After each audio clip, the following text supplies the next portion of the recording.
لنهتدي لولا أن هدانا الله لقد جاءت رسل ربنا بالحق ونودوا أن تلكم الجنة ورثتموها بما كنتم تعملون أشهد أن لا إله إلا الله وحده لا شريك له وأشهد أن سيدنا ونبينا محمدا عبده ورسوله صلى الله عليه وعلى آله وصحبه وبارك وسلم تسليما كثيرا كثيرا أما بعد أعوذ بالله من الشيطان الرجيم شهر رمضان الذي أنزل فيه القرآن هدى للناس وبينات من الهدى والفرقان صدق الله العظيم۔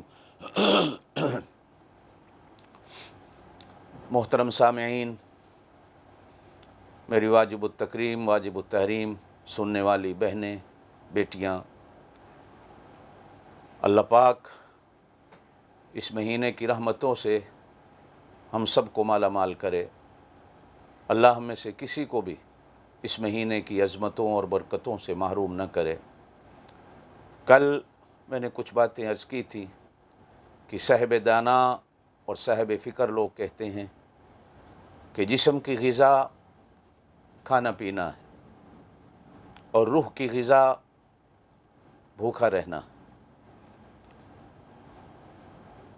جسم گل سڑ جاتا ہے، روح نہ گلتی ہے نہ سڑتی ہے، اس لیے کہ یہ اللہ کا ایک امر ہے۔ روزہ روح کی غذا ہے۔ جس نے اپنی روح کو بنانا ہے وہ روزے کی دنیا میں آ جائے، اور روزہ جب اللہ کا حکم سمجھ کر رکھا جاتا ہے تو وہ روح کو وہ منزلیں عطا کرتا ہے کہ جو اس سے پہلے روح نے بھی ان منزلوں کے بارے میں کبھی نہیں سوچا ہوتا۔ یہ اس کریم کا کرم ہے۔ میں نے کل بھی عرض کیا تھا کہ اس کریم نے بڑے پیارے لفظوں میں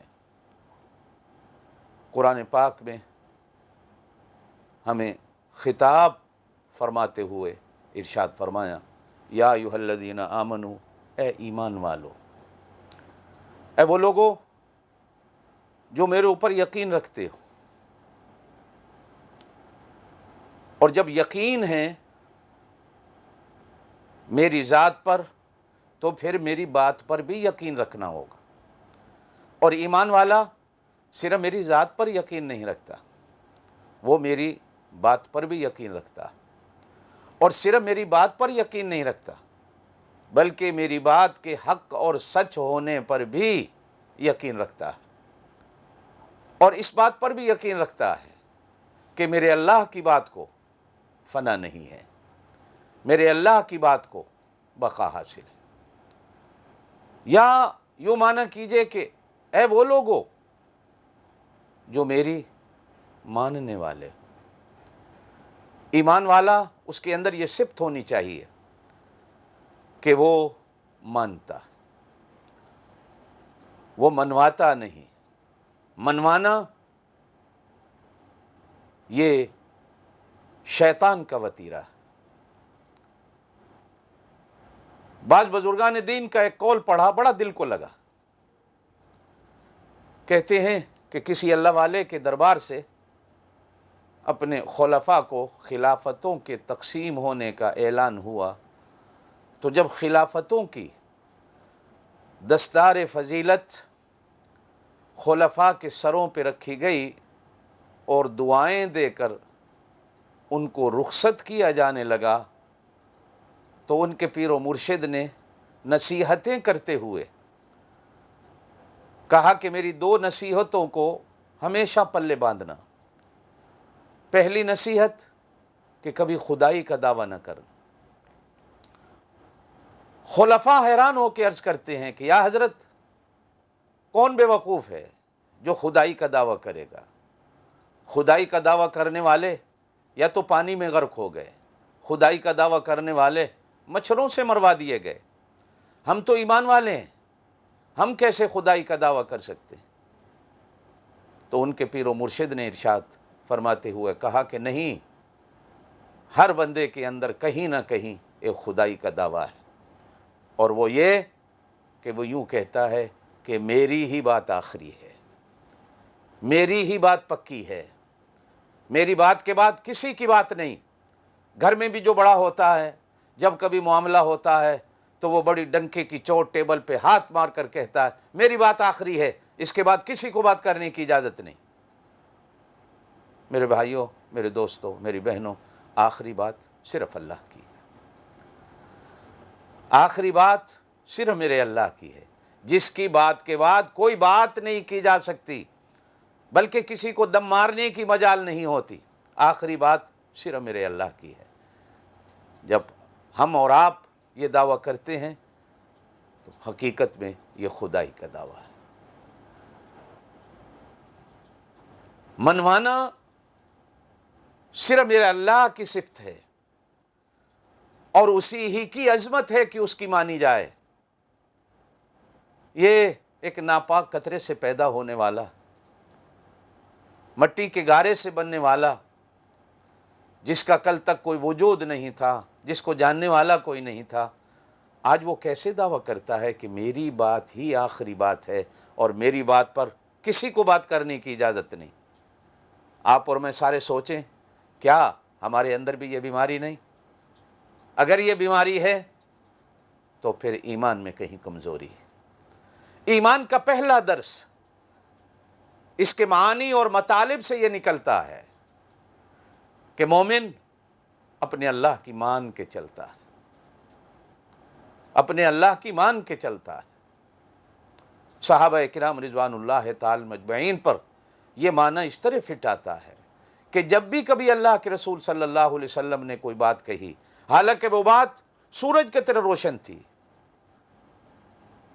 لیکن صحابہ کرام کے زبانوں سے نکلتا تھا کہ اللہ عالم و رسولو، اللہ جانتا ہے یا اللہ کا رسول جانتا ہے، ہم کون ہیں کہ آپ کی بات پر بات کریں اور آپ کے سامنے اپنی زبانوں کو کھولیں اور آپ کے سامنے جاننے کا دعویٰ کریں، بلکہ ہم تو ماننے والے ہیں۔ جب وہ کردار پیش کرتے ہیں تو پھر قرآن ان کے بارے میں کہتا ہے کہ وَكُلًّا وَعَدَ اللَّهُ الْحُسْنَى، ان میں سے ہر ایک کے لیے اللہ پاک کی طرف سے خیر کا وعدہ ہے، بھلائی کا وعدہ ہے، کامیابی کا وعدہ ہے، اس لیے کہ ان کی زبانیں، ان کے دل، ان کے دماغ، ان کے اعمال، ان کا کردار بالکل آئینے کی طرح عیاں تھا کہ وہ ہر چیز اللہ اور اس کے رسول پہ ڈال دیتے تھے۔ اور ان لوگوں کے پیر و مرشد نے دوسری نصیحت کرتے ہوئے کہا کہ کبھی نبوت کا دعویٰ نہ کر۔ خلفاء عرض کرتے ہیں کہ پیر و مرشد کون بے وقوف ہے جو نبوت کا دعویٰ کرے؟ آپ صلی اللہ علیہ وسلم پر تو نبوت کا دروازہ بند ہو گیا، کسی بھی قسم کا کوئی نیا نبی نہیں آنا، آپ خاتم النبیین ہیں، اور ہم آپ کی صحبتوں میں رہے ہیں، اتنا عرصہ گزارا ہے، ہم نے آپ سے سیکھا ہے، پڑھا ہے، ہم کیسے نبوت کا دعویٰ کر سکتے ہیں؟ تو پیر و مرشد نے کہا کہ نہیں، یہ بھی بیماری ہر بندے کے اندر ہے۔ ویسے تو یہ جھوٹی نبوت کے دعویٰ کرنے والے کو کافر کہتے ہیں، اس کے ماننے والے کو بھی کافر کہتے ہیں، بلکہ ملکوں کے آئین اور قانون ان کو اقلیت قرار دے کر مسلمانوں کی صفوں سے نکال دیتے ہیں۔ آج دنیا کا ہر مسلمان ملک اپنے قانون کے اندر یہ لکھتا ہے کہ جو بھی آپ صلی اللہ علیہ وسلم کے بعد نبوت کا دعویٰ کرتا ہے وہ جھوٹا ہے، اور اس کو ماننے والے بھی جھوٹے ہیں، اور وہ مسلمان نہیں۔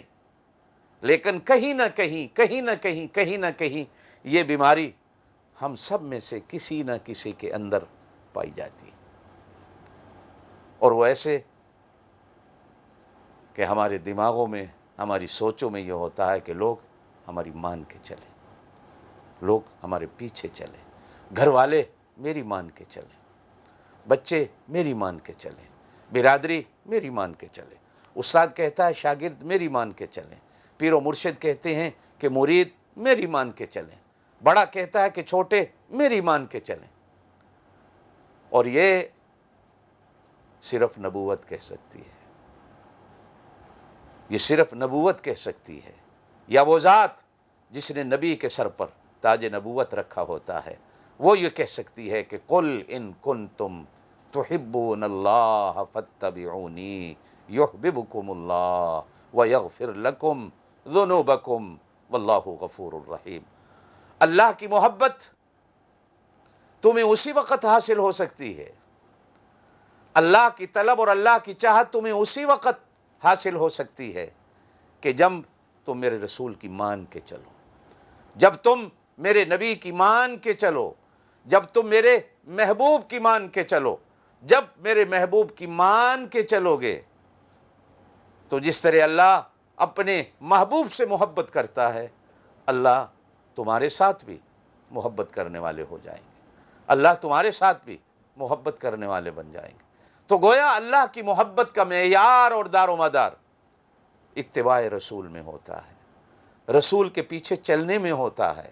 اس لیے کہا گیا ہے لَقَدْ كَانَ لَكُمْ فِي رَسُولِ اللَّهِ أُسْوَةٌ حَسَنَةٌ، میرے نبی کی پوری زندگی تمہارے لیے نمونہ ہے، تمہارے لیے قابل عمل ہے، تمہارے لیے بہترین راہ ہے۔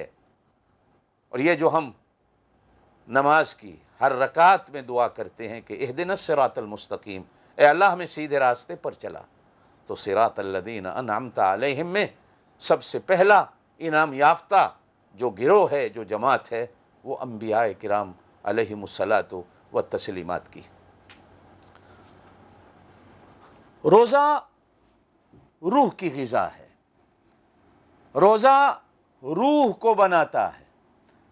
جس نے اپنی روح کو بنا لیا اس نے اپنے آپ کو بنا لیا۔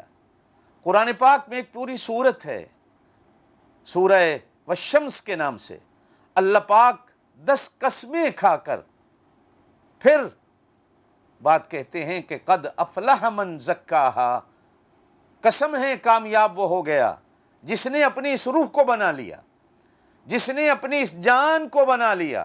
جس جان کے اندر روح ہے وہ کامیاب ہے۔ تو روح کو بنانے والا کامیاب ہے۔ وَيَسْأَلُونَكَ عَنِ الرُّوحِ قُلِ الرُّوحُ مِنْ أَمْرِ رَبِّي، آپ سے لوگ پوچھتے ہیں کہ روح کیا ہے، کہہ دیجئے کہ روح میرے رب کا امر ہے، میرے رب کی نشانی ہے، میرے رب کی قدرت ہے، میرے رب کی چیز ہے۔ اور یہ چیز، اس کی غذا میں نے کل بھی عرض کیا تھا کہ صاحب اصحاب دل جو لوگ ہیں وہ کہتے ہیں کہ اس زمین پر، حالانکہ اللہ کھانے پینے سے پاک ہے، لیکن اس زمین پر اگر کوئی چیز اللہ کی غذا ہے تو وہ فاقہ ہے، وہ بھوکا رہنا ہے، اور وہ بھوکا رہنا بھی اللہ کے حکم سے ہو، اللہ کے لیے ہو۔ ایک میرا بھائی، ایک میری بہن، ایک میری بیٹی ڈائٹنگ کرتی ہے، وہ اپنے نفس کے لیے کرتی ہے، اور ایک میری بیٹی، میری بہن، میرا بھائی روزہ رکھتا ہے اس غرض سے، اس نیت سے کہ یہ میرے اللہ کا حکم ہے اور میں اپنے اللہ کی ماننے والا ہوں، میں ایمان والا ہوں، میں نے اپنے اللہ کی مان کے چلنا ہے۔ اور ایک بات بڑی اور اصحاب دل لوگوں نے بڑی عجیب بات کہی کہ آپ اور میں عام طور پر بیٹھے بیٹھے کہتے ہیں کہ یہ زندگی، یہ دنیا کتنے دن کی ہے؟ کوئی کہتا ہے 4 دن کی ہے، کوئی کہتا ہے 2 دن کی ہے، کوئی کہتا ہے 1 دن کی ہے، کوئی کہتا ہے گھنٹوں کی ہے، اور کوئی کہتا ہے بے اعتباری چیز ہے۔ 4 دن کی زندگی دراز مانگ کر لائے تھے ہم، 2 آرزو میں کٹ گئے، 2 انتظار میں۔ 4 دن کی زندگی میں اگر ہم رمضان المبارک کے 30 دن لگا لیں تو میرا خیال ہے 4 دن کی زندگی میں وہ منٹوں کی حیثیت بھی نہیں رکھتے، اور اگر 2 دن کی زندگی ہے تو رمضان المبارک کا مہینہ سیکنڈوں کی حیثیت بھی نہیں رکھتا۔ جو چیز منٹوں کی حیثیت بھی نہ رکھتی ہو، جو چیز سیکنڈوں کی حیثیت بھی ظاہری طور پر نہ رکھتی ہو، اگرچہ اندر کے لحاظ سے سارا سال بھی روزہ رکھتا رہے بندہ، تو رمضان المبارک کے ایک دن کا روزہ نہیں، بلکہ اس کی ایک گھڑی اور اس کے ایک لمحے کا مقابلہ نہیں، اس لیے کہ رمضان رمضان ہے، رمضان رمضان ہے، یہ لقاء، عطا، شفا، بقا کا مہینہ ہے۔ اگر زندگی 2 دن کی ہے، اگر زندگی 1 دن کی ہے تو پھر سیکنڈوں کا سودا بھی نہیں، اور اگر یہ گھنٹوں کی ہے پھر اس سے بھی کم کا سودا نہیں۔ جب اس کی قدر و قیمت ظاہری طور پر حساب سے ہمارے ہاں 1 منٹ کی بھی نہیں، تو پھر روزہ رکھنا کیا مشکل ہے، پھر روزہ رکھنا کیا مشکل ہے۔ اولیاء کرام کشف المحجوب میں اور دیگر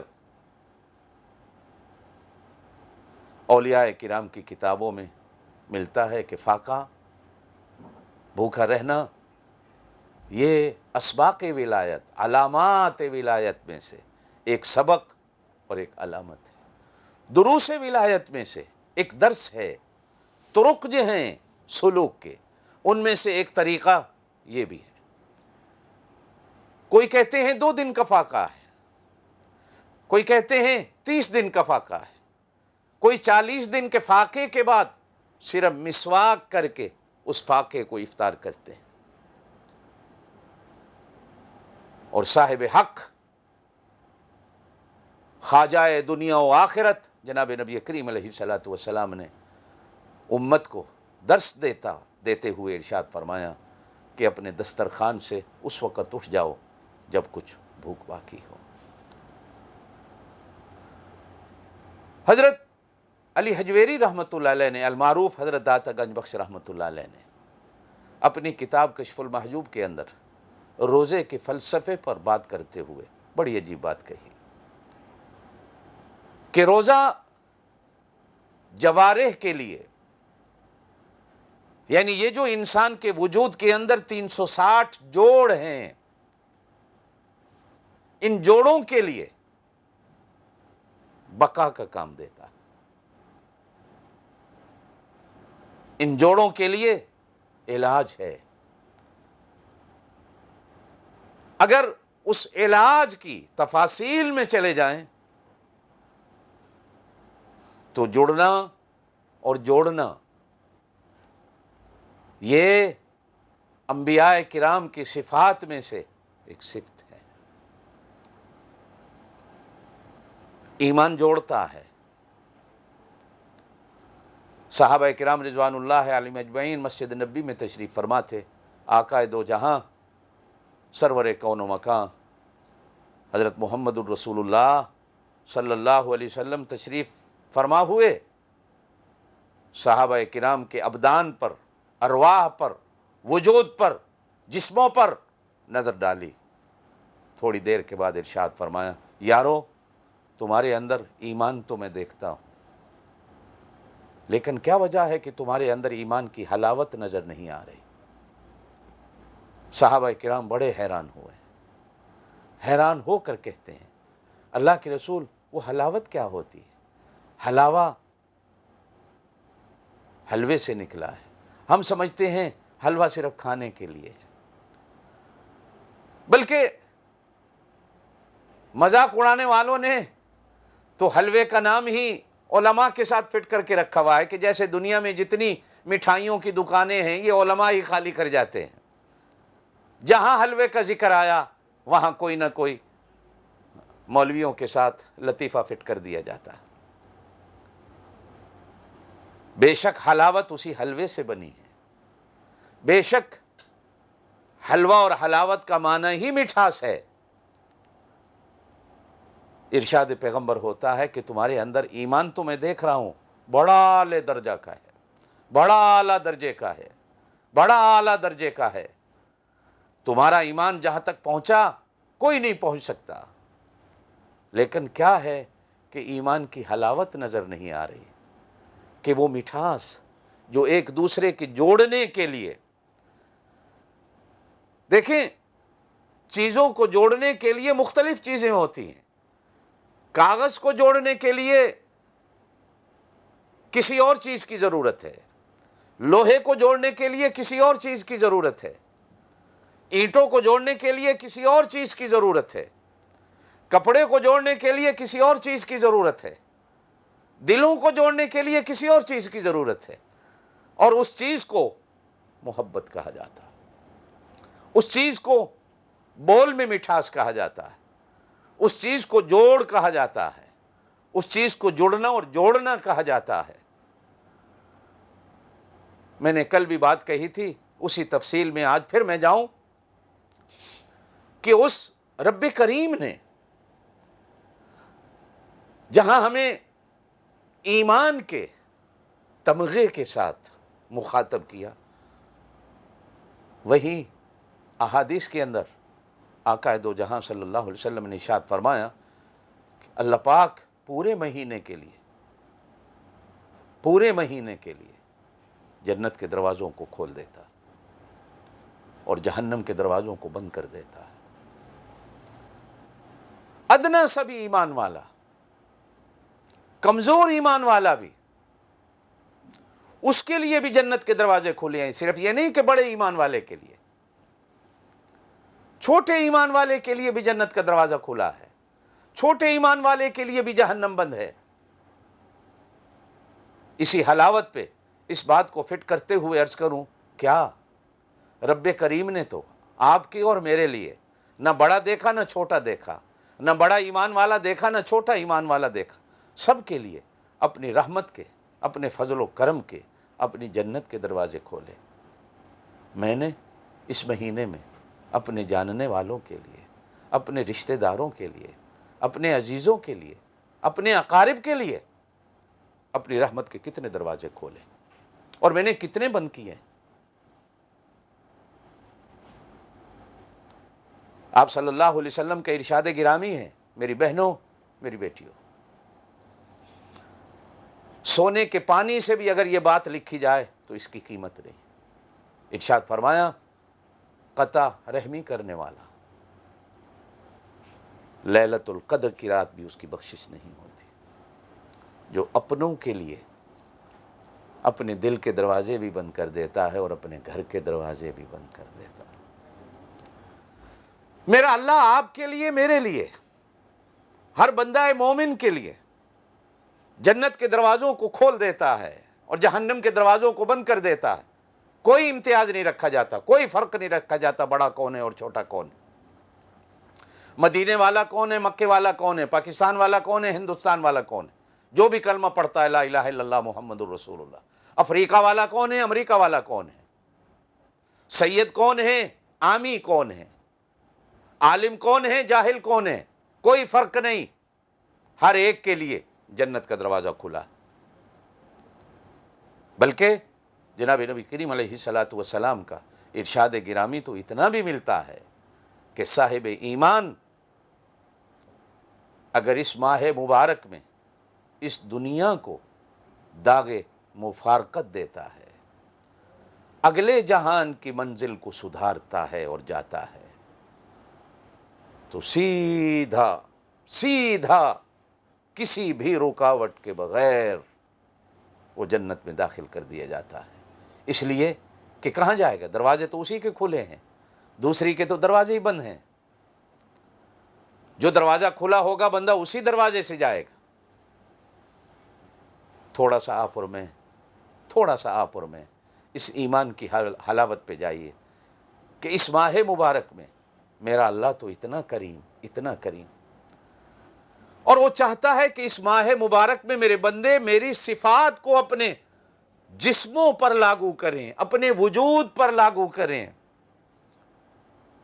تخلقوا باخلاق اللہ، اللہ کی صفات کو، ان کے ساتھ اپنے آپ کو متصف کرو، سر سے لے کر پیروں تک ان کو اپنے جسم پر لاگو کرو اور اپنے گھروں میں لاگو کرو، اپنی زندگیوں میں لاگو کرو. جب وہ میرا اللہ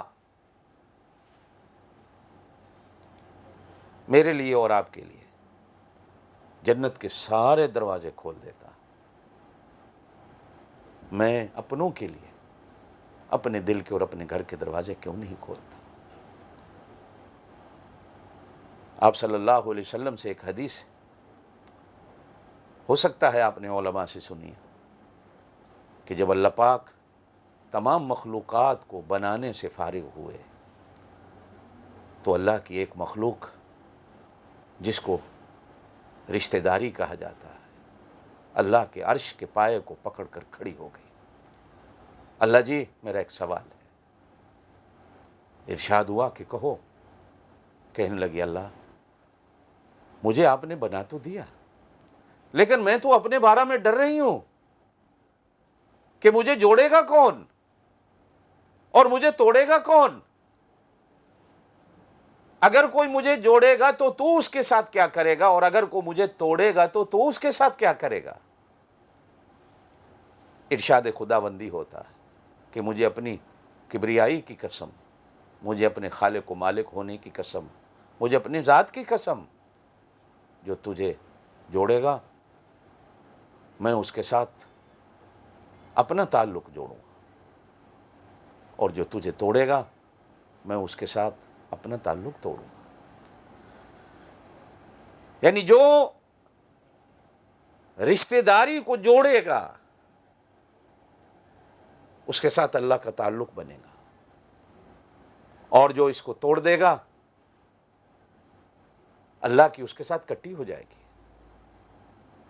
دوسرے لفظوں میں نہ سمجھے تو بچوں کی زبان میں سمجھیے، دوستی کرنا اور کٹی کرنا۔ اس ماہ مبارک میں میرا اللہ میرے لیے اپنی رحمت کے دروازے کھولتا ہے، اپنے رزق کے دروازے کھولتا ہے، اپنی محبتوں کے دروازے کھولتا ہے۔ یہ مہینہ محبتوں کا ہے، یہ مہینہ الفتوں کا ہے، یہ مہینہ رحمتوں کا ہے، یہ مہینہ شفقتوں کا ہے۔ میرا اللہ میرے لیے محبتوں اور شفقتوں کے دروازے کھولتا ہے۔ میں اپنی بہنوں کے لیے، میں اپنے بھائیوں کے لیے، میں اپنے رشتہ داروں کے لیے، میں اپنے عزیز و اقارب کے لیے اپنے پیار اور محبت کے دل کے دروازے کیوں نہیں کھولتا؟ کیوں نہیں کھولتا؟ اس کا مطلب ہے کہ اس ماہ مبارک میں جو اللہ مجھ سے چاہتا ہے کہ میں اللہ کی صفات کو اپناؤں، شاید میں نے اللہ کی اس صفت کی چادر کو تار تار کیا ہے، اور جو اللہ کی چادر کو تار تار کرتا ہے، میری بہنوں، میری بیٹیوں، میرے بھائیوں، دنیا میں اس کے رہنے کا کوئی ٹھکانہ نہیں، اس کی کوئی جگہ نہیں۔ جناب نبی کریم علیہ السلام نے بڑی بڑی بڑی عجیب بات ارشاد فرمائی، پیار بھری، فرمایا تم میں سے کہ ہے جو مجھ سے جنت کے سنٹر کے اندر قیامت والے دن محل لے لے، اور وہ بھی سونے کا، سنٹر میں۔ آپ جانتے ہیں کہ ہمارے شہروں میں سنٹر کے اندر ایک ایک انچ کی قیمت کیا ہوتی ہے، اور سائیڈوں پہ بننے والی کالونیوں میں ایک انچ کی قیمت کیا ہوتی ہے۔ کراچی کا صدر بازار، لاہور کا انارکلی، ملتان کا گھنٹہ گھر، سکھر کا گھنٹہ گھر، فیصل آباد کا گھنٹہ گھر، ہانگ کانگ کا سینٹرل، لندن کا سینٹرل، اگر کوئی آپ سے یوں کہے کہ یہ کام کر لو میں تمہیں اس سینٹرل میں ایک انچ جگہ مفت دے دوں گا، تو میرا خیال ہے ہم وہ کام کرنے کے لیے صرف پیروں سے نہیں بلکہ سر کے بل بھی کرنے کو تیار ہو جائیں گے۔ صدقے جاؤں آقائے کائنات حضرت محمد الرسول اللہ صلی اللہ علیہ وسلم کے، ارشاد فرمایا میں ضمانت دیتا ہوں، میں گارنٹی دیتا ہوں۔ تھوڑا سا سوچئے کہ حضور صلی اللہ علیہ وسلم سے بڑا ضامن کون ہو سکتا ہے؟ حضور صلی اللہ علیہ وسلم سے بڑا گارنٹی دینے والا کون ہو سکتا ہے؟ آپ صلی اللہ علیہ وسلم سے زیادہ اپنی بات پر سچا کون ہو سکتا ہے؟ کون ہو سکتا ہے؟ کوئی بھی نہیں، کوئی بھی نہیں، کوئی بھی نہیں اللہ کی مخلوقات میں۔ فرمایا جس نے رشتہ داری کو قائم رکھا، صلہ رحمی کو اختیار کیا اور قطع رحمی سے اپنے آپ کو بچایا، میں ضامن ہوں اور گارنٹی دیتا ہوں کہ کل قیامت والے دن جنت کے سینٹرل کے اندر سونے کا اللہ سے اس کو محل لے کے دے دوں۔ یہ روزہ صرف بھوکا پیاسا رہنے کا نام نہیں ہوتا، روزہ اپنے اندر ایک جہان رکھتا ہے۔ اسی لیے تو اللہ پاک نے قرآن کو رمضان میں نازل کیا ہے کہ رمضان اپنے اندر قرآن رکھتا ہے، اور قرآن اپنے اندر ایک جہان نہیں، ہزاروں جہان رکھتا ہے۔ ہزاروں جہان قرآن میں آباد ہیں، اور جو چیزیں قرآن میں آباد ہیں وہ رمضان میں ہیں، وہ رمضان میں ہیں۔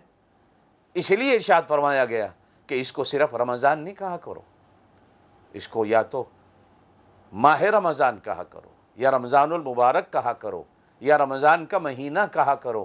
اس لیے کہ ایک حدیث میں یہاں تک بھی ارشاد فرمایا گیا کہ یہ اللہ کے ناموں میں سے ایک نام ہے۔ جس طرح میرے اللہ کی ذات کی کوئی حد نہیں، اس کی صفات اور اس کے ناموں کی بھی کوئی حد نہیں، تو اس رمضان المبارک کی بھی کوئی حد نہیں ہے، کوئی حد نہیں ہے۔ یہ اپنے اندر بہت کچھ رکھتا ہے، یہ اپنے اندر دنیا کا بھی بازار رکھتا ہے، یہ اپنے اندر جنت کا بازار بھی رکھتا ہے، یہ سمندروں سے بھی بڑا ہے، یہ آسمانوں اور زمینوں سے بھی بڑا ہے۔ یہ 16-17 گھنٹے بھوکا رہنا، رات کو نماز تراویح میں کھڑے ہو کر قرآن سن لینا۔ کل بھی میں نے عرض کیا تھا کہ آپ صلی اللہ علیہ وسلم نے ارشاد فرمایا اگر میری امت کو پتہ چل جائے کہ رمضان المبارک کیا ہے تو میری امت دعا کرے کہ یہ 1 مہینے کی بجائے 12 مہینے ہوتا، یہ 12 مہینے ہوتا۔ آئیے اپنی اسی بات کی طرف چلتے ہیں کہ میرے اللہ نے میرے اوپر اپنے فضل و کرم کے دروازے کھولے، میں نے اپنے لیے اپنوں کے لیے اپنی رحمت اور کرم کے دروازے کیوں بند کیے؟ آپ میں سے ہر کوئی رحیم رحمان ہے۔ کہا گیا ہے تم زمین والوں پر رحم کرو، عرش والا تم پہ رحم کرے گا۔ تم زمین والوں کی خیر اور بھلائی کا سوچو، عرش والا تمہاری خیر اور بھلائی کا سوچے گا۔ اور پھر زمین والوں میں سے سب سے بڑے وہ حقدار ہوتے ہیں جو آپ کے اور میرے خون کے رشتہ دار ہیں۔ پھر خون کے رشتہ داروں کے ساتھ ساتھ پڑوس کا رشتہ ہے، پڑوس کے رشتے کے ساتھ ساتھ ایمان کا رشتہ ہے، ایمان کے رشتے کے ساتھ ساتھ میرے ملک اور میرے وطن کا رشتہ ہے، میری قوم اور قبیلے کا رشتہ ہے، میری خاندان اور میری برادری کا رشتہ ہے۔ قرآن پاک میں فرمایا گیا لیس البر ان تولوا وجوہکم قبل المشرق والمغرب ولكن البر من آمن بالله واليوم الآخر والملائكة والكتاب والنبيين وآتى المال على حبه ذوي القربى واليتامى والمساكين وابن السبيل والسائلين وفي الرقاب۔ اب کہا گیا وَأَقَامَ الصَّلَاةَ، نماز کو بعد میں رکھا گیا ہے۔ پہلے کہا گیا کہ ایمانیات کے بعد سب سے بڑی عبادت یہ ہے کہ اپنے خون کے رشتہ دار، اپنے وہ جو تمہارے قریبی ہیں، ان کے ساتھ حسن سلوک کرنا، ان کے ساتھ رحم و کرم کا معاملہ کرنا ہے، ان کے ساتھ رحیم و کریم ہونا ہے۔ یہ کرم کی صفت تو اللہ نے اپنے نبی کو بھی دی ہے، کرم کی صفت تو اللہ نے اپنے بندوں کو بھی دی ہے، کرم کی صفت تو اللہ نے جانوروں کو بھی دی ہے، رحم کی صفت تو اللہ نے اپنے نبیوں کو بھی دی، بندوں کو بھی دی، جانوروں کو بھی دی۔ اور جناب نبی کریم علیہ الصلوۃ والسلام نے ارشاد فرمایا رحمت کے 100 حصوں میں سے اس رحیم و کریم نے 99 رحمت کے حصے اپنے پاس رکھے ہیں اور ایک رحمت کا قطرہ ساری دنیا میں انسانوں کو اور جانوروں کو اور اپنی ہر مخلوق کو بانٹا. پھر اس ایک حصے میں سے کروڑواں حصہ ماں باپ کو ملتا ہے، ہماری ماؤں کو ملتا ہے، بچوں کو ملتا ہے، پھر ایمان والوں کو ملتا ہے. یہ ماہ مبارک آپ صلی اللہ علیہ وسلم نے ارشاد فرمایا للصائم فرحتان، روزے دار کے لیے 2 خوشیاں ہوتی ہیں. ایک خوشی اس کو افطار کے وقت ہوتی ہے اور ایک خوشی اس کو لقائے رب جب ہوگا، دیدار خدا جب اس کو نصیب ہوگا تو جو اس وقت اسے خوشی ہوگی. اس خوشی کے بارے میں تو حروف کسی کے پاس نہیں، الفاظ کسی کے پاس نہیں، جملے کسی کے پاس نہیں، کلمے کسی کے پاس نہیں، عقل کی ساری رعنائیاں آ کر ختم ہو جاتی. یہ اسی کو پتہ ہے جو اس کو چکھتا ہے. بعض چیزوں کا مزہ چکھنے والے کو ہی پتہ چلتا ہے، چکھنے والے کو ہی پتہ چلتا ہے، چکھے بغیر کسی کو پتہ نہیں چلتا. یہ جب چکھنے میں آئے گا تو پھر پتہ چلے گا کہ دیدار خداوندی میں لطف کیا ہے، اس میں مزہ کتنا ہے. اولیاء کرام جب اس کی شروح بیان کرتے ہیں، معانی بیان کرتے ہیں، تو لقائے محبت کہ وہ دریا اور وہ سمندر بہہ پڑتے ہیں کہ آپ اور میں انہیں سمجھ نہیں پاتے. کاش اللہ ہمیں اولیاء کی صحبتیں نصیب کرتے اور اولیاء کی وہ گفتگو سننے کا اللہ ہمیں موقع دے کہ جو اس میں ڈوب جاتے ہیں، ڈوب جاتے ہیں. اور ایک خوشی آپ اور میں ہمیشہ دیکھتے ہیں جو افطار کے وقت ہمیں ہوتی. یہ کھانے پینے کی نہیں ہے، یہ بھی یاد رکھیے گا. کھانا پینا تو انسان ہمیشہ کرتا ہے. جس خالق و مالک نے ہمیں پیدا کیا ہے اس نے میرا کھانا پینا ہمیشہ کے لیے لکھ رکھا ہے. وہ اس نے دینا ہے، میں نے لینا ہے، میں نے کھانا ہے. یہ اس کی خوشی نہیں ہوتی، بلکہ اگر مثال دے کے سمجھاؤں، سوار اپنی سواری پہ سوار ہوتا ہے، صبح نکلتا ہے، وَأَنَّ إِلَىٰ رَبِّكَ الْمُنْتَهَىٰ، اپنے رب کو پانے کے لیے. اور تیرے رب کی منزل، اس کی انتہا اسی پر ہوتی ہے اور اس کی منزل بڑی دور ہے. دیکھنے میں بظاہراً تو جب چاہا نظر جھکا کے دیکھ لیا. جب بھی آپ کا دل چاہے تو آپ اپنے دل کی طرف نظر جھکا کے دیکھ لیں، اور دیکھنے والے کو تو وہ پتوں میں بھی نظر آتا ہے، دیکھنے والوں کو تو وہ دیوار کی اینٹوں میں بھی نظر آتا ہے، دیکھنے والوں کو تو وہ ذرے ذرے میں نظر آتا ہے. اولاد دیکھنا چاہے تو ماں کے ماتھے میں وہ نظر آ جاتا ہے. اولاد دیکھنا چاہے تو باپ کی شفقتوں اور محبتوں میں وہ نظر آ جاتا. نظر ہو اسے دیکھنے والی. وہ کون سی چیز ہے جس میں میرے اللہ کا نور نہیں؟ معصوم جب کلکاریاں بھرتا ہے تو اس کی کلکاریوں کے اندر اس کا نور نظر آتا ہے. دنیا میں کون سی وہ چیز ہے جس میں میرے اللہ کا نور نہیں ہے؟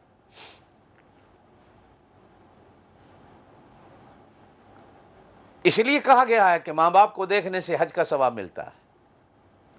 عرض کیا گیا یا رسول اللہ صلی اللہ علیہ وسلم کتنی بار دیکھو اتنی ہی بار حج کا ثواب ملے گا. ارشاد فرمایا کیا تمہارے اللہ کا خزانہ اتنا چھوٹا ہے؟ 1000 بار دیکھو 1000 حج کا ثواب ملے گا. کعبے کا جو طواف کرتا ہے اگر نظر رکھتا ہو تو وہ صرف اس کالے رنگ کے غلاف والے پتھروں کا جو بنا ہوا مکان ہے وہ اس کا طواف نہیں کرتا، بلکہ وہ تو اپنے اللہ کی تجلیوں کے ارد گرد گھومتا ہے. یہ اپنی سواری کو دوڑاتا ہے، سواری بھی دوڑتی ہے، سوار بھی بیٹھا ہے.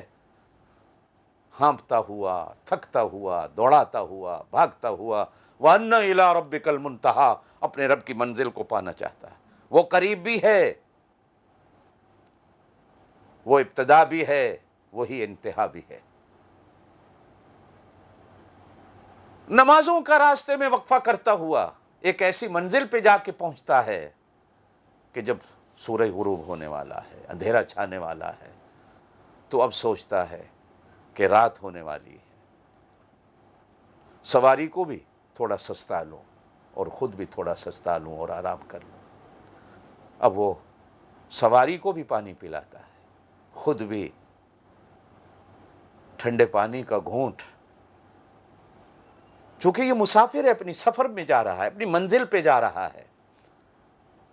منزل کو پانا کوئی آسان نہیں ہوتا، منزل کو پانا کوئی آسان نہیں ہوتا۔ لوگوں نے تلواروں کی چھاؤں میں منزل کو پایا ہے،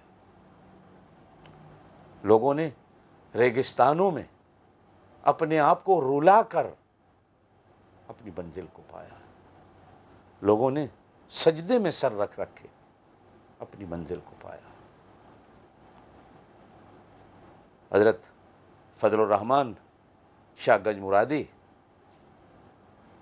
رحمۃ اللہ علیہ، حضرت حکیم الامت مولانا اشرف علی تھانوی رحمۃ اللہ علیہ جب ملنے گئے تو ملاقات کے وقت ارشاد فرمایا کہ اشرف علی، جب میں سجدہ کرتا ہوں تو ایسا لگتا ہے کہ میں نے اپنے محبوب کی گود میں سجدہ کر لیا،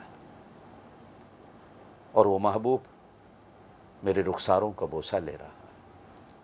ان لوگوں نے اپنی منزلوں کو سجدوں میں پایا۔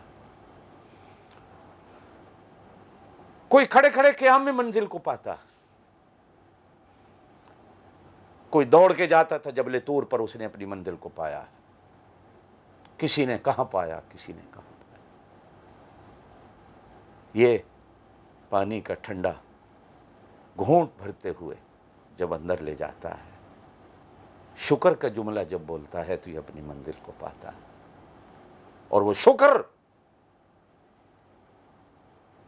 پانی کے حصول پر نہیں بلکہ اپنی اس منزل کو پا لینے کا نام ہے کہ اس پانی کے گھونٹ کے اندر، اس کی چاشت اور اس کی مٹھاس کے اندر وہ اپنے اللہ کو پاتا ہے، وہ اپنے اللہ کو پاتا ہے، اور وہ اپنے اللہ کو پاتا ہے۔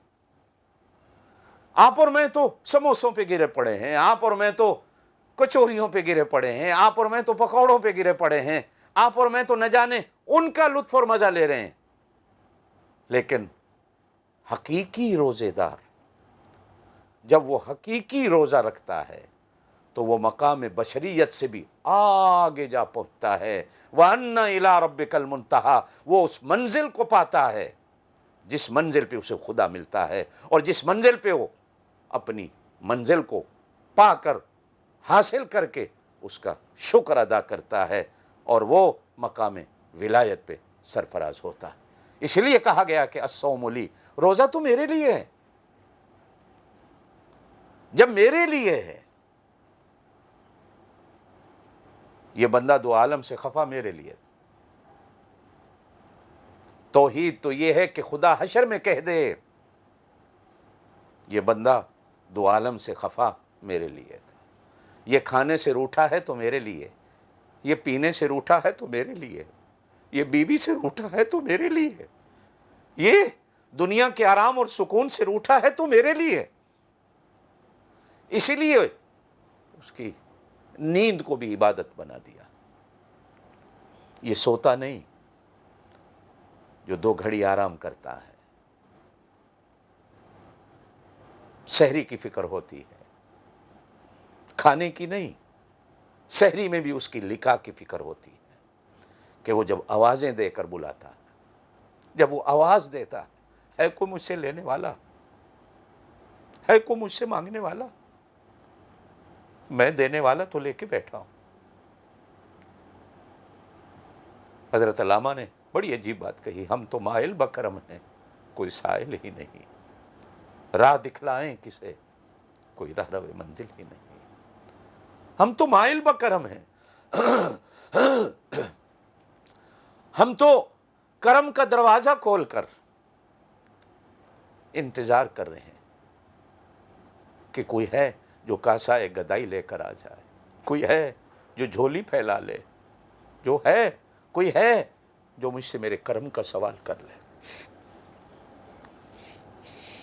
یا ایھا الناس انتم الفقراء الی اللہ، اے لوگو تم سارے اللہ کے در کے فقیر ہو۔ فقیر کا کام مانگنا ہوتا ہے، بار بار مانگنا ہوتا ہے، ہر چیز مانگنا ہوتا ہے، اور اللہ کے در کا فقیر صرف اللہ ہی سے ہر چیز مانگتا ہے۔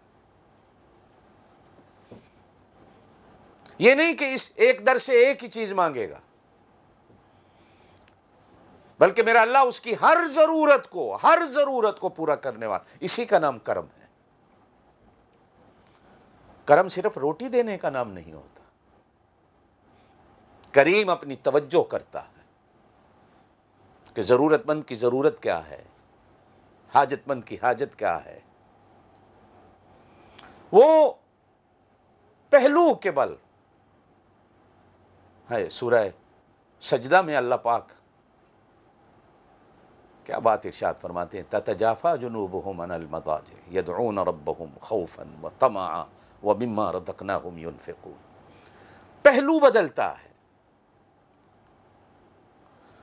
ہم اس کے پہلو بدلنے کو بھی عبادت میں شمار کر لیتے ہیں، اس کا 2 لحظہ لیٹنا اسے بھی ہم عبادت میں شمار کر لیتے ہیں، اس کا سونا بھی عبادت ہے۔ وہ سحری کے لیے نہیں جاگتا، بلکہ اسے اس لقاء کی فکر ہوتی ہے، اس ملاقات کی فکر ہوتی ہے، اللہ کی اس آواز اور صدا کی فکر ہوتی ہے کہ میرا اللہ، میں غلام ہوں، میں نوکر ہوں اس کا، میں بندہ ہوں اس کا، دینے والا پکار رہا ہے، میرا خالق مجھے پکار رہا ہے، اور میں اس کی پکار پر لبیک نہ کہوں، یہ کیا کیسے ہو سکتا ہے، کیسے ہو سکتا ہے؟ چلیں آپ الارم بھی لگا لیں، کوئی بات نہیں، اسلام نے، شریعت نے اس سے منع نہیں کر رکھا، یہ دنیا کی ضروریات ہیں، لیکن جو لینے والے ہوتے ہیں نا، وہ ان چیزوں سے بھی بے نیاز ہوتے ہیں، وہ تو انتظار میں ہوتے ہیں، وہ انتظار میں ہوتے ہیں کہ کب دروازہ کھلتا ہے، کب دروازہ کھلتا ہے۔ یورپ کے ملکوں میں ایک موسم آتا ہے جب سیلیں لگتی ہیں، سیل لگتی ہے، لوگ 12 گھنٹے پہلے جا کر اس مارکیٹ کے دروازے پہ کھڑے ہو جاتے ہیں، شاپنگ سینٹر کے دروازے پہ کھڑے ہو جاتے ہیں، کب کھلے گا دوڑ لگائے گا، وہ اپنی نیند کو بھول جاتا ہے، وہ اپنی تھکاوٹ کو بھول جاتا ہے۔ ایمان کے رشتے کے ساتھ ساتھ ہم نے یہاں ہانگ کانگ میں چائنیز لوگوں کو دیکھا کہ کوئی نئی چیز مارکیٹ میں آتی ہے، دکان پہ آتی ہے، تو لینے والے رات ہی کو جا کر لائن میں لگ جاتے ہیں کہ جیسے ہی صبح اسٹور کھلے گا وہ چیز لینے والا میں بن جاؤں، میرا ایک نام ہو جائے کہ یہ چیز میں نے خریدی ہے۔ یہ سیل کا مہینہ ہے، یوں سمجھ لیجئے، اللہ پاک کی طرف سے جنت کی سیل ہے، اللہ پاک کی طرف سے اس کے فضل و کرم کی سیل ہے۔ للصائم فرحتان، خوشیوں کی سیل ہے، بخشش کی سیل ہے، اس کی مغفرت کی سیل ہے۔ کون کتنا لوٹ سکتا ہے، کون کتنا لے سکتا ہے، یہ اس پہ ہے، یہ اس پہ منحصر ہے کہ وہ کتنا لوٹ سکتا ہے۔ للصائم فرحتان، روزے دار کے لیے خوشیوں کے 2 موقع ہوتے ہیں۔ روزے دار کے لیے تو ویسے پورا مہینہ ہی خوشیوں کا ہے، اس لیے کہ میں اپنے رب کو راضی کرنے میں لگا ہوا ہوں، میرا رب مجھ سے راضی ہے، یقین کرنا ہے۔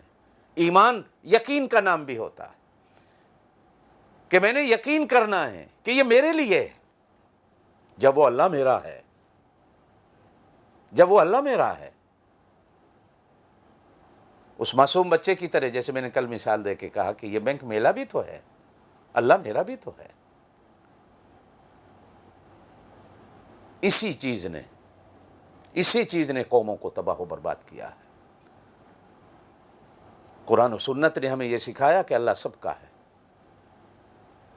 اور اللہ ہر جگہ ہے، اللہ سب کا ہے، اللہ ہر جگہ ہے، اللہ ہر کسی کی سنتا ہے۔ یہ رہبان، یہ ارباب جو لوگوں نے گھڑے کہ ان کے سوا وہ ہماری سنتا نہیں، اسے ہی تو شرک کہا گیا، اسے ہی تو شرک کہا گیا ہے۔ نصارہ پر اللہ کے راستے سے گمراہ ہونے کے جہاں اور اسباب بیان کیے گئے ہیں، وہاں ایک یہ سبب بھی بیان کیا گیا کہ انہوں نے اللہ کے بندوں کو ارباب و رحمان بنا کر کھڑا کیا، ان کے سوا وہ ہماری سنتا نہیں۔ اور ہمیں تو کہا گیا کہ جہاں بھی ہو، جہاں بھی ہو، تمہارا اللہ تو ہر جگہ ہے، وہ تو ہر جگہ ہے۔ جنگل میں ہو تو اسے پکار لو، گھر میں ہو تو اسے پکار لو، دکان پہ بیٹھے ہو تو اسے پکار لو، بازار میں ہو تو اسے پکار لو، مسجد میں ہو تو پکار لو، خوشی میں ہو تو پکار لو، غمی میں ہو تو پکار لو، جس حال میں بھی ہو، جہاں بھی ہو، وہ تمہاری سننے والا ہے، وہ تمہاری سننے والا ہے۔ اس نے قرآن میں کہیں نہیں کہا، جہاں بھی کہا میں سننے والا ہوں، اس نے یہ نہیں کہا کہ میں فلاں کی سنتا ہوں تمہاری نہیں سنتا ہوں، فلاں کی سنوں گا تمہاری نہیں سنوں گا، نہیں، ہر ایک کی سنوں گا۔ للصائم فرحتان، روزے دار کے لیے ویسے تو پورا مہینہ خوشیوں کا ہے کہ لقاء جب یار سے ہوتی ہے، محبوب سے ہوتی ہے، میں اس کی صفات کو اپنے اوپر لاگو کرتا ہوں تو کتنا خوشیوں کا موقع ہوتا ہے، کتنے خوشیوں کے اوقات ہوتے ہیں۔ لیکن خاص طور پر شام کو جب میں اپنی منزل کو پاتا ہوں، روزہ کھولتے وقت یہ سمجھیے کہ میں اپنی منزل کو پا رہا ہوں، میں اپنی منزل کو پا رہا ہوں۔ شاید اس لیے جناب نبی کریم علیہ الصلوۃ والسلام کھجور کا کھانا دانہ کھا کر الحمدللہ، پانی پی کر الحمدللہ روزہ افطار ہو گیا۔ یہ چیزیں آپ صلی اللہ علیہ وسلم کے دسترخوان پر تو نہیں آئیں جو ہمارے دسترخوان، منع نہیں ہے، منع نہیں ہے، یہ اللہ کی نعمتیں ہیں۔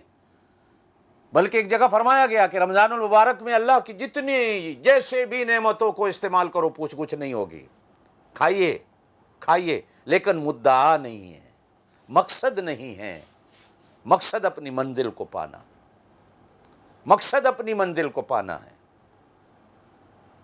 مسلمان کی منزل، بلکہ ایک بات میں کہوں تو شاید وہ بھی غلط نہ ہو، علماء سے معافی کے ساتھ، کہ مومن کی منزل تو جنت بھی نہیں ہے، مومن کی منزل تو اپنے اللہ کو پانا۔ بلکہ بعض اولیاء کرام تو اس جنت کو پانے کو بھی شرک کہتے ہیں کہ یہ درمیان میں کہاں سے آ گیا۔ مومن کی منزل تو اپنے اللہ کو پانا، مومن کی منزل تو اپنے اللہ کو پانا ہے، اس لیے کہ مومن کی منزل اللہ کی ذات ہے۔ افطاری کے وقت یہ سوچئے کہ میں اپنی منزل کو پا رہا ہوں، اور وہ روزہ کھول کر الحمدللہ کہہ کر پھر تھوڑی دیر سستاتا ہے، پھر کھڑا ہو جاتا ہے،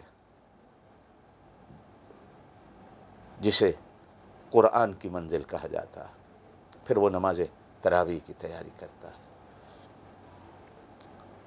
تراویح کی تیاری کرتا ہے۔ اس لیے کہ ایک منزل تو میں نے پانی کا گھونٹ پی کے حاصل کر لی، اب ایک میری اور منزل ہے، اور وہ منزل کیا ہے کہ میں اپنے یار سے باتیں کر لوں، میں اپنے اللہ سے باتیں کروں۔ محبوب سے جب کو ملتا ہے تو چپ کر کے بیٹھا نہیں رہتا، بلکہ وہ چاہتا ہے کہ میرا محبوب مجھ سے باتیں کرے، میں اپنے محبوب سے باتیں کروں، اور وہ وصال کے گھنٹے لمحات میں گزر جاتے ہیں، احساس تک نہیں ہوتا، رات پوری منٹوں کی صورت میں گزر جاتی ہے۔ میں اس کی باتیں سنتا ہوں اور وہ میری باتیں سنتا ہے۔ قرآن پڑھنا اور قرآن سننا یہ اللہ سے باتیں کرنا ہے اور اللہ کو باتیں سنانا ہے۔ روزے دار تھکاوٹ کے باوجود دن کی تکالیف اور مشکلات کے باوجود جو اللہ کو پانے کے لیے اسے ہوتی ہیں. اللہ کو پانا کو آسان تو نہیں ہے نا بھائی. یار کو ملنا کو آسان ہوتا ہے کیا؟ سولی پہ لٹکنا پڑتا ہے، انگاروں پہ چلنا پڑتا ہے، دریاؤں کو کچے گھڑوں پہ پار کرنا پڑتا ہے، پھر اسی حالت میں مر جانا پڑتا ہے، تھلوں میں اپنے آپ کو رلا دینا پڑتا ہے. یوسف علیہ السلام کی طرح بازاروں میں اپنے آپ کو بکوانا پڑتا، بلال حبشی کی طرح پیروں میں رسیاں ڈال کر مکے کے بازاروں میں گھسٹنا پڑتا ہے، اپنی کھالیں اتروانی پڑتی ہیں، بے نام ہونا پڑتا ہے، تختوں کو ٹھوکر مارنی پڑتی ہے، شاہی کو خیر باد کہنا پڑتا ہے، پھر جا کر انسان منزل محبت کو پاتا ہے. اب وہ اس شوق میں آگے بڑھتا ہے کہ میں اپنے محبوب سے باتیں کروں، تو قرآن سننے اور پڑھنے کھڑا ہو جاتا ہے. حضور پاک صلی اللہ علیہ وسلم نے ارشاد فرمایا، تلاوت کرنے والا، تلاوت سننے والا، یہ اپنے اللہ سے باتیں کرتا ہے اور اللہ کی باتیں سنتا ہے. کتنا خوش نصیب ہے وہ بندہ مومن جو اپنے اللہ سے باتیں کرتا ہے، اپنے اللہ کی باتوں کو سنتا ہے، پھر اس کے اندر جو لطف ہے، جو اس کے اندر مزہ ہے، جو اس کے اندر مٹھاس ہے. میں پھر کہوں کہ اس منزل پہ چل کے بندے کو اس مٹھاس کا احساس ہوتا ہے، اس منزل اور اس مٹھاس کا احساس ہوتا ہے کہ اس کے اندر مٹھاس کیا ہے. حضور پاک صلی اللہ علیہ وسلم نے ارشاد فرمایا کہ اصل ولی تو اللہ کے قرآن والے ہیں، جو اللہ کا قرآن پڑھتے ہیں، جو اللہ کا قرآن پڑھتے ہیں. کتنا خوش قسمت ہے وہ بندہ مومن کہ جس کا معصوم چھوٹا سا بچہ 6-7 سال کا قرآن یاد کرتا ہے، قرآن پڑھتا ہے، وہ اللہ سے باتیں کرتا ہے. وہ اللہ سے، اسے پتہ ہی نہیں ہوتا میں کیا پڑھ رہا ہوں. بچے کو کیا پتہ قرآن کیا ہے، اس کی عظمت کیا ہے، اس کا مقام کیا ہے؟ بچے کو تو نہیں پتہ. کچھ بچے ماں باپ کے خوف سے پڑھتے ہیں، کچھ بچے استاد کے ڈر اور خوف سے پڑھتے ہیں. کوئی علاقوں میں ایک آدھ بچہ ہوتا ہے، ایک آدھ، جو سمجھتا ہے کہ یہ میرے اللہ کی باتیں ہیں، میرے اللہ کا کلام ہے، اور مطلب سے تو کوئی بھی واقف نہیں ہوتا. امام احمد بن حنبل رحمۃ اللہ علیہ، علماء نے لکھا ہے کہ اپنی زندگی میں کم از کم ان کو 100 بار سے بھی زیادہ اللہ کی زیارت ہوئی. ایک بار اللہ کی زیارت ہوئی تو امام احمد بن حنبل نے پوچھا، اللہ کون سی وہ عبادت ہے جو کرنے سے تیرا قرب حاصل ہو جاتا؟ تو اللہ پاک نے فرمایا وہ قرآن پاک کی تلاوت ہے. عرض کیا اللہ جان کر یا بغیر جانے، سمجھ کر یا بغیر سمجھے؟ ارشاد فرمایا وہ جان کر ہو یا بغیر جانے ہو، سمجھے ہو یا بغیر سمجھے ہو، وہ میرے قرب کی علامت اور قرب کی نشانی ہے. یہ معصوم بچہ اللہ کے قرب کی اس منزل کو پاتا ہے، اور اس مہینے میں نماز تراویح میں پھر وہ تھکا ہارا اپنی منزل کی طرف رواں دواں. اور اس کی منزل کیا ہے؟ وَأَنَّ إِلَىٰ رَبِّكَ الْمُنْتَهَىٰ. وہ اپنی اس شوق میں کہ میں اپنے اللہ کو پانا ہے، میں نے اپنے خالق کو ملنا ہے، اپنے مالک کو ملنا ہے، اس کی زیارت کرنی ہے. وہ طور پہ جانے والا طور پہ جاتا ہے، لیکن یہ اپنی سواری کو دوڑاتا ہوا اس شوق میں جاتا ہے کہ میں نے اپنے اللہ کو پانا ہے. اور اس کو اللہ ملتا ہے، اس کو اللہ ملتا ہے، اس کو اللہ ملتا ہے. اس لیے کہ وہ اللہ کی راہ میں، اللہ کی راہ میں ہے. اور جو بندہ جس کی راہ میں چلتا ہو، یہ ہو ہی نہیں سکتا، یہ ہو ہی نہیں سکتا کہ وہ اسے مقصود حاصل نہ ہو. مقصود ملتا ہے. میری بہنوں، میری بھائیوں، میری بیٹیوں، دعا کریں کہ اللہ یہ مہینہ ہم سب کو نصیب کر دے. اللہ اپنے لقاء، اپنی زیارت ہمیں نصیب کر دے اس ماہ مبارک کے اس عمل کے باعث جسے روزہ کہا جاتا ہے. سبحان ربک رب العزت عما یصفون وسلام علی المرسلین والحمدللہ رب العالمین۔ زندگی رہی تو باقی کل، وآخر دعوانا ان الحمدللہ رب العالمین۔